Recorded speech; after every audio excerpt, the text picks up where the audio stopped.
This is episode 61 of the Magic Detective Podcast. On this episode, you'll hear about the life of Signor Blitz.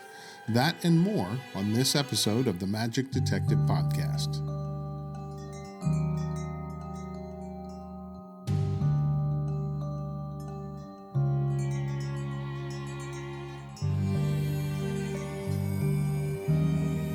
Hello and welcome to the Magic Detective Podcast, your podcast home for magic history.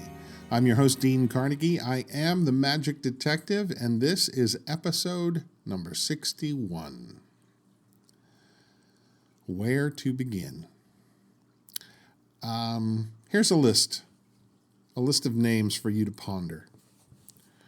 Roy Horn, Johnny Thompson, Norm Nielsen, Al Cohen, The Amazing Randy, Walter Blaney, David Roth, Mark Wilson, Siegfried Fischbacher, all people very prominent within the magic world, and all of them have recently passed away. And if you wonder where I've been, how come I haven't done a podcast, I think this is the first podcast I did and will have done for 2021. The reason is I'm just a little bummed out over having lost so many important people and so many friends. Just kind of got to the point where I didn't feel like doing the podcast anymore because I didn't want to start the podcast going, well, guess who died this week and guess who died this week. And I couldn't even keep up with it. There were so many. So I just kind of took a little break. And then something amazing happened. A book came in the mail, which I had ordered, but a book came in the mail, which was the biography of my friend Denny Haney, who passed away about a little over a year ago, I guess. Or was it 2 years now? Gosh, I don't want to think about it. But anyway, the biography came. Scott Alexander wrote the book.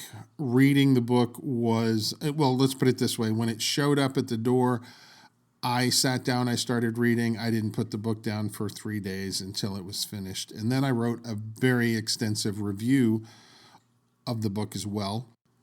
Let me just say this about the book. It's fantastic. It is wonderful. If you knew Denny, you're going to hear his voice because he told many of these stories, he told people over and over again. And those of us that were like his students, there are some stories in there that you'll remember, but you can hear his voice throughout the whole thing. Scott did just an unbelievably great job on this book. I just can't say enough good things about it. He just did a phenomenal job capturing Denny. It was awesome. So here's what I want you to do. If you would go over to my blog at themagicdetective.com, I wrote a very long review over there, and you can read it and find out what I thought about the various chapters and so forth. To find it, when you go over there, the search engine is on the upper left-hand corner. Just type in Denny Haney, and the review will come up. And then once you finish the review, if you haven't already ordered the book, there's a link there to Scott's site where you can order a copy of the book if you're so inclined. And I really would encourage you. It is a great book. Not only does it cover Denny's history, but it also covers a little bit of the history of magic in Baltimore during that time when Denny was coming up, and they talk about performers like George Gobel and Howie Schwartzman, and it's really good stuff. So that's all I'm going to say on it right now. Great job, Scott. Wonderful, wonderful, wonderful book. Okay. And now for the feature. Let me begin by asking you a question. Just think about this for a second. Who would you say is the world's most famous magician? You have a name in mind? How about the world's most popular magician? Maybe that name's different. How about the world's most copied magician? They could be 3 different people, could be all the same. Now, given the fact I'm asking a group of magic historians and magic fans, the answers could be all over the board. For example, if I was asking Bill Kalush, for example, He might say the most famous was Hocus Pocus. Now, I include that because I actually heard him say so in an interview. Hocus Pocus, a 17th century fellow by the name of William Vincent. Now, if I were asking our friend John Cox, he obviously would say Houdini. Others might say David Copperfield. There's no wrong answer. I think it's really up to your opinion, obviously. World's most popular, probably Houdini, though Hocus Pocus again ranks up there. It's just that not that many people realize that Hocus Pocus was the name of a performer and not just a magic word. Then there's the world's most copied. And this might be different. You might say David Blaine, because he ushered in a whole new genre of street magic, and everybody was copying David Blaine. Or, again, another David Copperfield, because frankly, back in the 1990s, almost every illusion act you saw was a copy of David Copperfield. They took his music and his illusions and his mannerisms and his style of dress, and it was pretty embarrassing to look back on it. Not everybody did it, but a lot of people did it. And I would say probably Ricciardi is another one from the 20th century, because he influenced so many people with his style. Now, conversely, our brothers in the close-up world, brothers and sisters, pardon me, in the close-up world might have completely different opinions. They might say Don Allen, for example, is the most copied, or Di Vernon, or Ed Marlowe. What about Channing Pollock in his Dove Act? These questions lead us to a man who is largely forgotten. But in his day, he was not only the most popular, he was the most copied. And get this, no less than 11 other performers were traveling the country using his name. Now that's copying. Here's a list. This comes from his biography. And they include Signor Blitz, which was his real name, Signor Blitz Jr., Signor Blitz the original, Signor Blitz's son, Signor Blitz's nephew, Signor Blitz the Great, Signor Blitz the Wonderful, Signor Blitz the Unrivaled, Signor Blitz the Mysterious, Signor Blitz by Purchase, that's clever, and Signor Blitz the Great Original. So our feature today is a magician named Signor Blitz. He was born Antonio Van Zandt in Deal, Kent County, England, on June 21st, 1810. To give you a little bit of historical perspective, P.T. Barnum was also born in 1810. The composer Frederick Chopin was born in 1810. Francis Scott Key, who would write the Star-Spangled Banner, was born in 1814, 4 years later. The first installment of Washington Irving's story Rip Van Winkle first appeared in a periodical in 1819, and both Thomas Jefferson and John Adams were still alive in 1810. This is the world that Signor Blitz was born into. According to his own autobiography, Signor Blitz learned various tricks and things from local gypsies, and eventually became quite adept at his magic. So much so that in the small village where he lived, strange things began to happen and odd occurrences. And they were all attributed to Blitz. And keep in mind, this is the early 19th century after all. So, at the age of 13, his parents decide to send him away from home to begin his journey in life. Yes, 13 years old. To give you a bit more clarity here, people would often pass through the village where Blitz lived, and strangers would praise the young boy for his conjuring prowess and suggest to the parents that if they had such a child, they'd send him off to the bigger cities to perform and obtain wealth. Well, apparently this message sank in,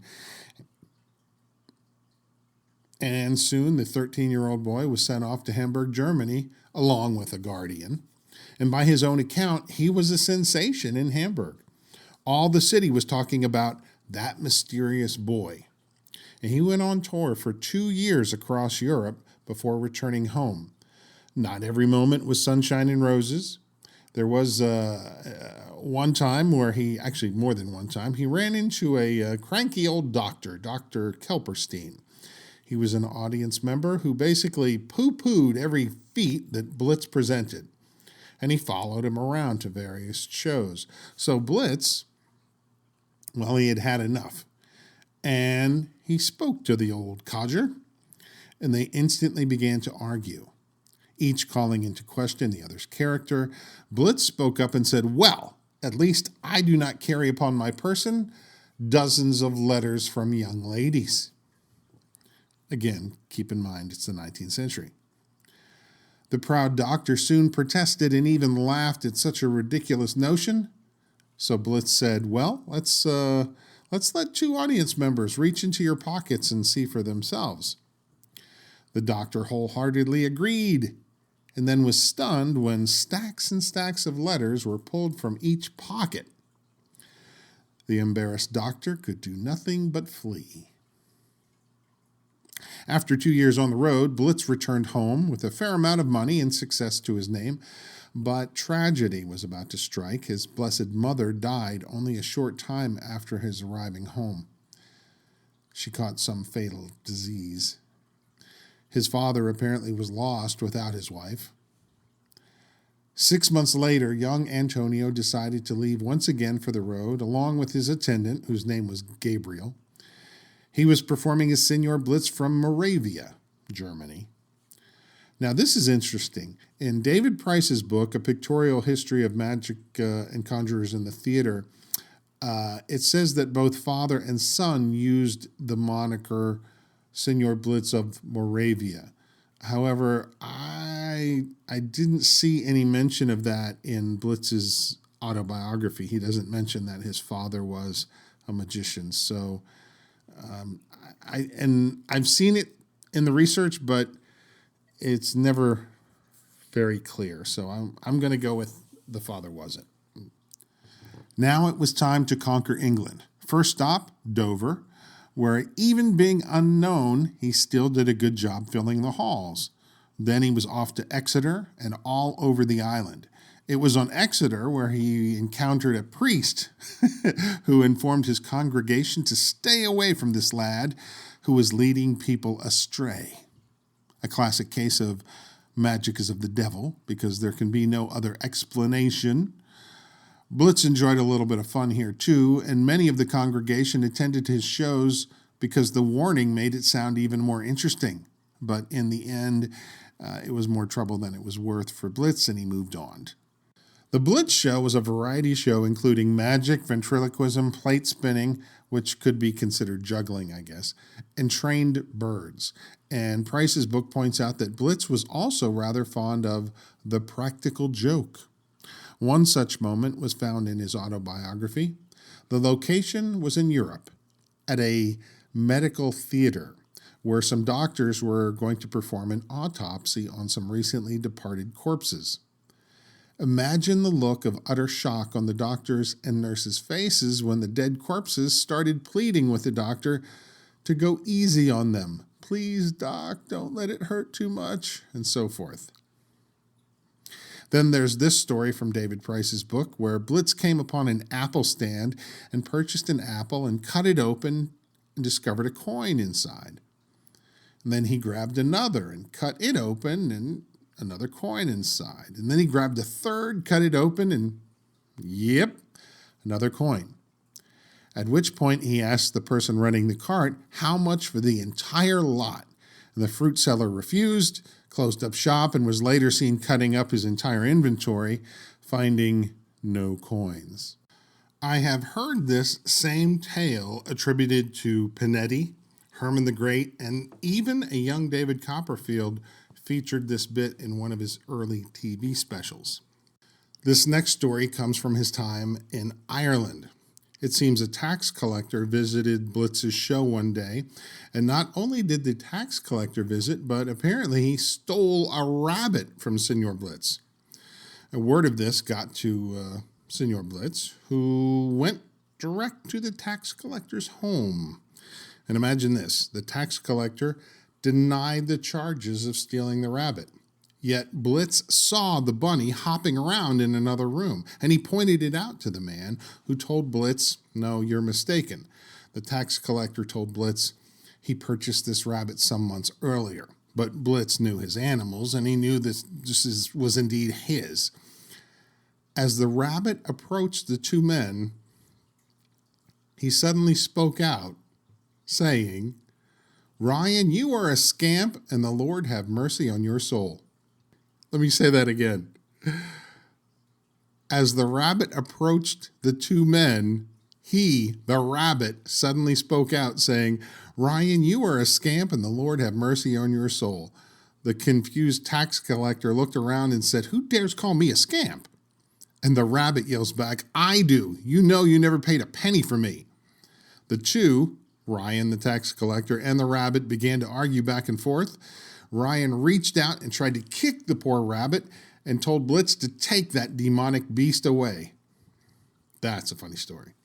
Now, given his fame, Blitz was known pretty much by everyone. And here's an incident from the life of Signor Blitz. It took place in 1855 when Barnum had invited Blitz to witness the exhibition of a new invention called an annihilator, which I believe was some sort of fire extinguisher, like a high-pressure fire extinguisher.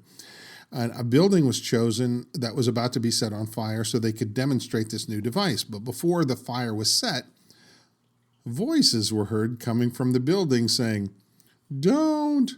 Please let me out! Don't burn me up!"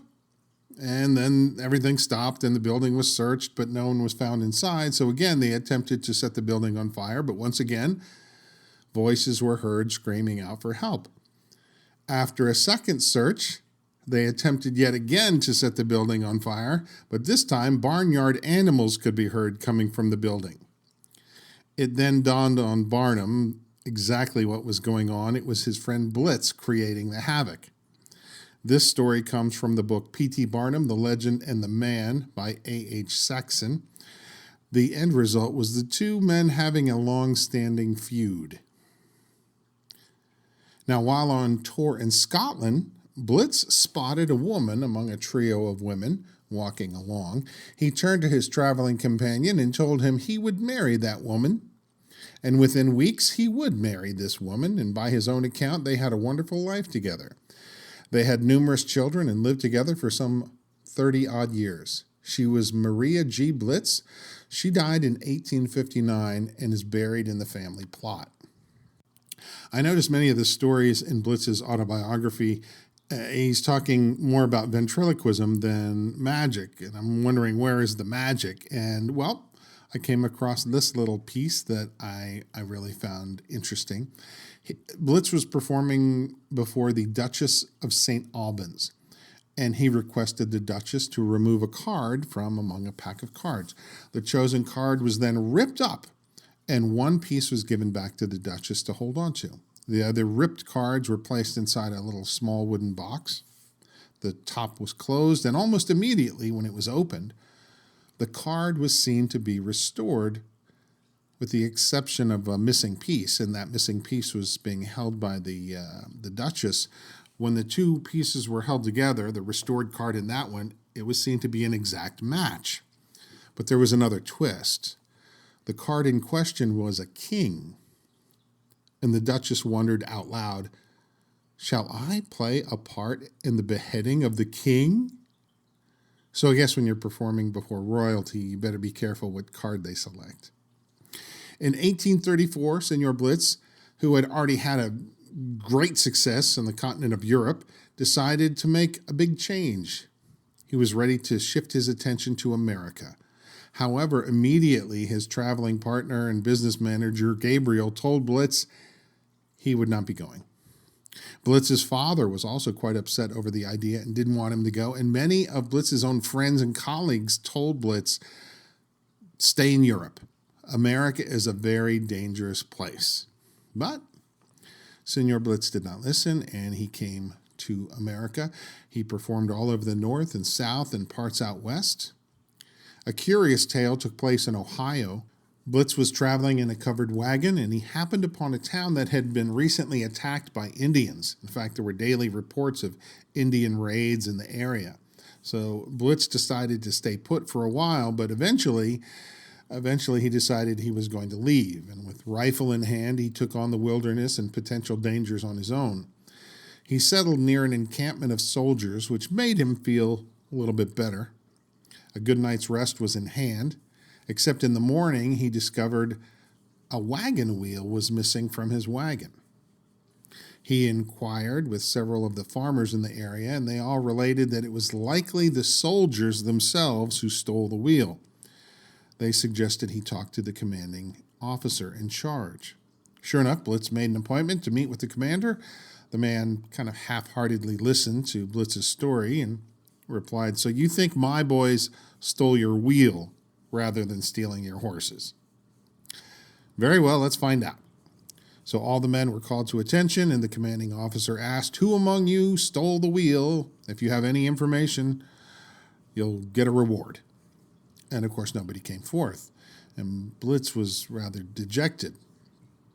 But just then, the commander was speaking in whispers to some of his men, and he turned around and once again addressed Signor Blitz. "It's my understanding you are the entertainer Blitz. If you will agree to a performance for our troops, we may yet be able to locate your wheel." Well, Signor Blitz decided, what does he have to lose? So he later put on a show for the soldiers, the local farmers, and folks in the area. He was, as usual, a hit, and as good as their word, the soldiers handed over the missing tire. Now, the next incident took place near the Summer White House. This was a house used by Abraham Lincoln during the summer months to escape the heat in Washington, D.C. Today, it's called Lincoln's Cottage. In early July 1863, President Lincoln took a break from his duties to watch a rehearsal of the upcoming 4th of July parade. Numerous people stood along the street watching the rehearsal, and in the crowd was none other than Signor Blitz. The sly magician reached out and produced a bird from the hair of one of the girls in the parade. This had the effect of stopping the parade as a number of people started to gather and watch the impromptu performance of the magician.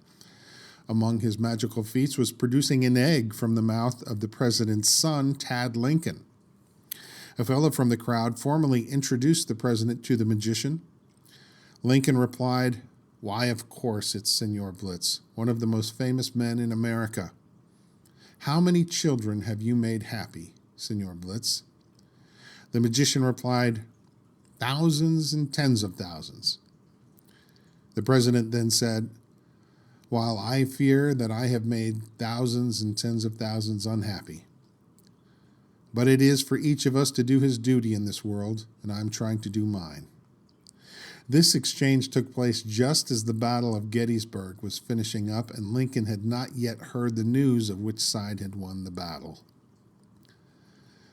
Now, though Blitz did tour the world with his show, it was Philadelphia that he called home.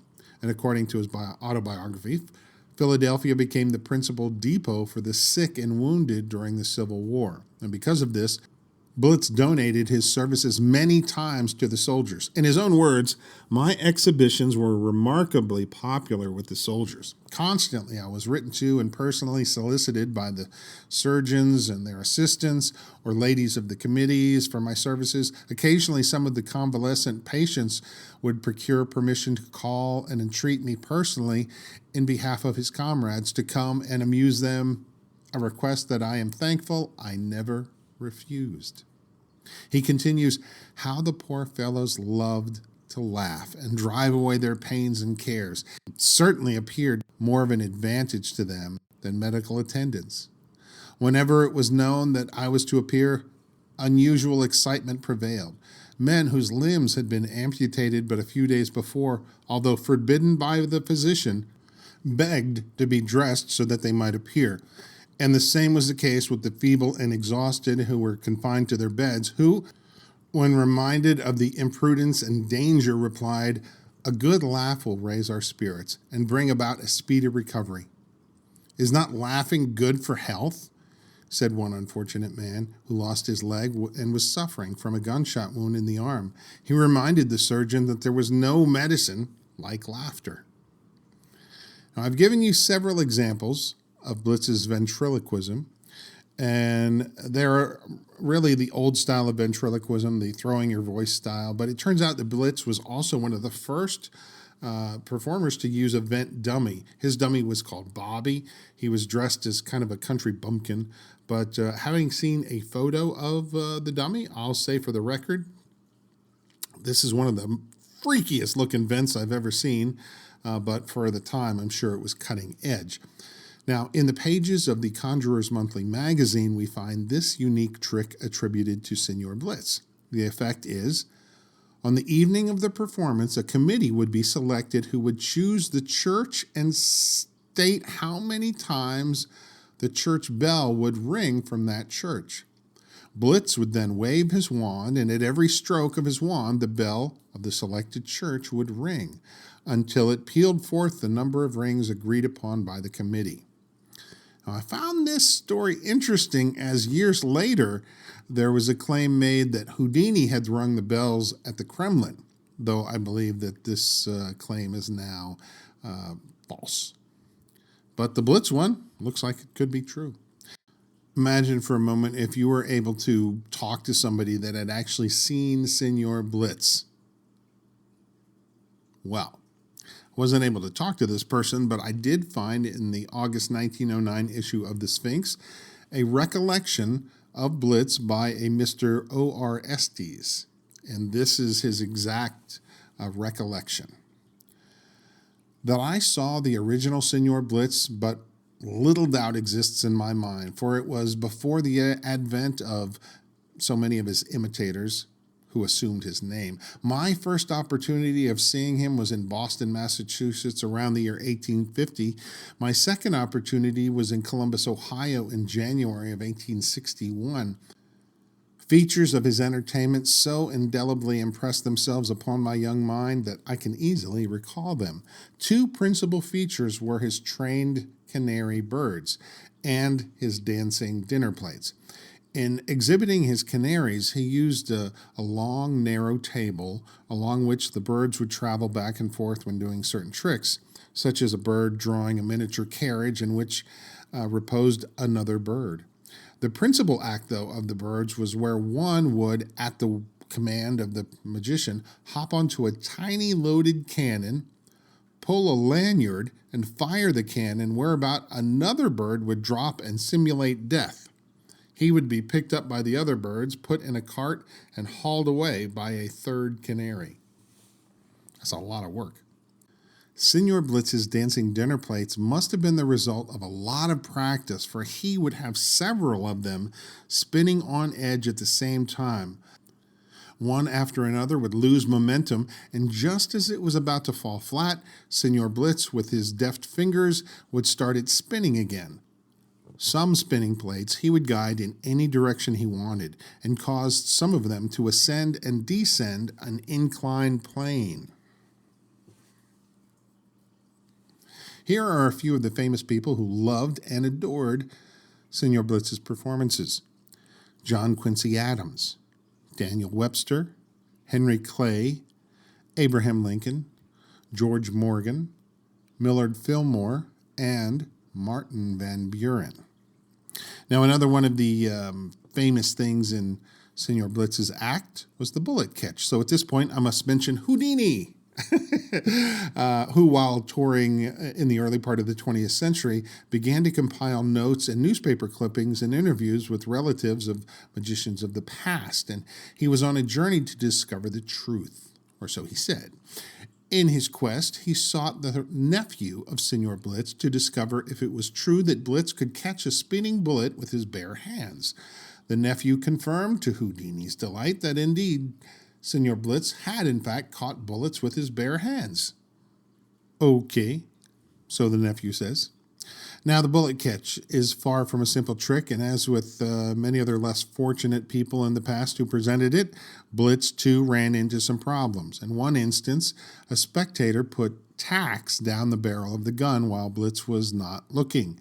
When the gun was fired, some tacks ripped the skin of his hand, and the others impaled themselves on the wall behind him. In Philadelphia, a man tried to put a brass button down the barrel. Fortunately, Blitz caught him. And then there was a time when a spectator brandished a 6-shooter proclaiming if Blitz could catch 1 bullet, he should be able to catch 6.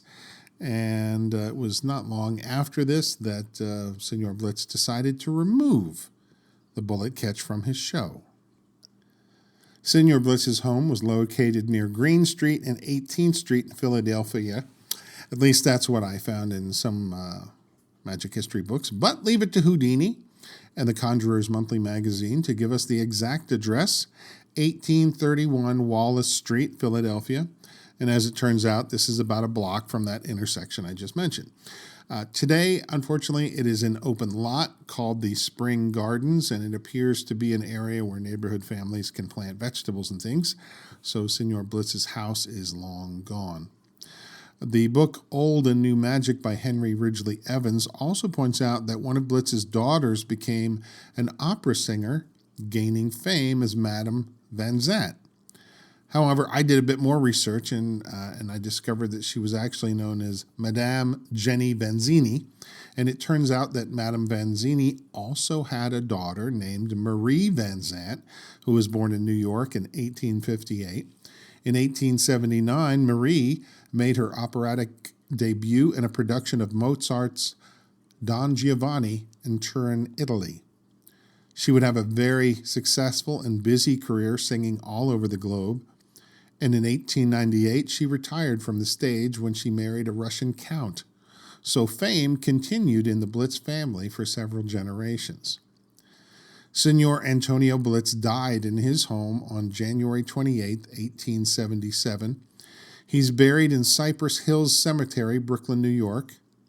He willed all his apparatus to his nephew Abraham Blitz, who was residing in Birmingham, England. This according to the Conjurer's Monthly Magazine. And I'd like to finish with a poem that was in Blitz's autobiography. And it goes like this.